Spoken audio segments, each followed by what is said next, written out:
Deux questions ce matin et vous allez voir pourquoi elles sont liées. La première, c'est pourquoi on dit Baruch Shem toute l'année à voix basse, à Kippour à voix haute, pourquoi on s'habille avec des habits blancs le jour de Kippour, et est-ce qu'il y a une différence entre les hommes et les femmes concernant toutes ces halachot? Alors déjà, comment ça commence avec la phrase Baruch Shem qu'on dit après le schéma? Pourquoi on l'a dit à haute voix? C'est ramené dans le Midrash que lorsque Moshe Rabbeinu il est monté dans le ciel pour Matan Torah, à ce moment-là, il a entendu un shevar que les malachim faisaient à Kadosh Baruch Hu, c'est justement le shevar de Baruch Shem.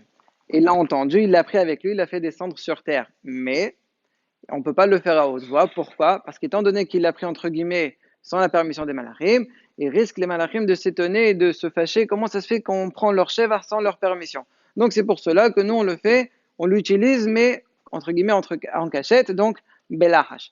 Ça c'est pour toute l'année. Par contre, à Yom Kippour, étant donné que nous, on ressemble à des malachim, puisque on jeûne, on mange pas comme les malachim, on marche yahifim, comme ça c'est marqué, c'est-à-dire pieds nus, c'est une façon de dire sans chaussures en cuir. Donc, on ressemble, les malachim aussi c'est comme ça. Donc, puisqu'on ressemble aux malachim, ils ne pourront pas s'étonner, ah, mais vous avez pris, mais on est comme vous. Comment on est comme vous? On peut faire nous aussi le sheva. Ça, c'est pour toute l'année. Maintenant, concernant les femmes, est-ce qu'elles peuvent, pour Kippour?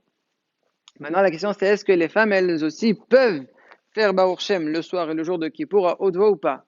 Vous allez me dire, bah, pourquoi vous voudrez que ça change? Ça ne devrait pas changer. A priori, il devrait y avoir une différence. Pourquoi? Puisqu'il y a une autre halakha. C'est quoi l'autre halakha? Elle se trouve dans Siman Taoresh Yud à la fin. Le Rama il ramène qu'on a l'habitude de s'habiller en blanc à Kippour. Pourquoi? Parce que justement, on se ressemble à des malachim. Là, il parle des hommes. Sur ça, le Magen Avraham, donc Safratanhe, si quelqu'un veut regarder, parce que ça va peut-être vous étonner, regardez Bifnim, et il dit, ah, donc les femmes, elles ne peuvent pas s'habiller en blanc. Pourquoi? Quelle différence? Parce qu'il y a un passour dans Michelet, facile à retenir la référence, si vous voulez regarder aussi, c'est Per et Kafal et Passour Kavbet, donc 21-22, facile. Eh bien, qu'est-ce qu'il dit le passour? Qu'est-ce qu'il veut dire ce passour? Les mots ils sont un peu difficiles à comprendre, il faut regarder la chi. Il explique comme ça, une ville d'hommes très forts. Ça fait allusion au Malachim. Donc ça fait allusion au ciel. C'est là-bas où c'est la ville des Malachim. Alors là, Hacham, il y a un Hacham qui est monté. C'est qui? Ça fait allusion à Moshe Rabbeinu. C'est qui le Hacham? Moshe. Il est monté. Et qu'est-ce qu'il a fait?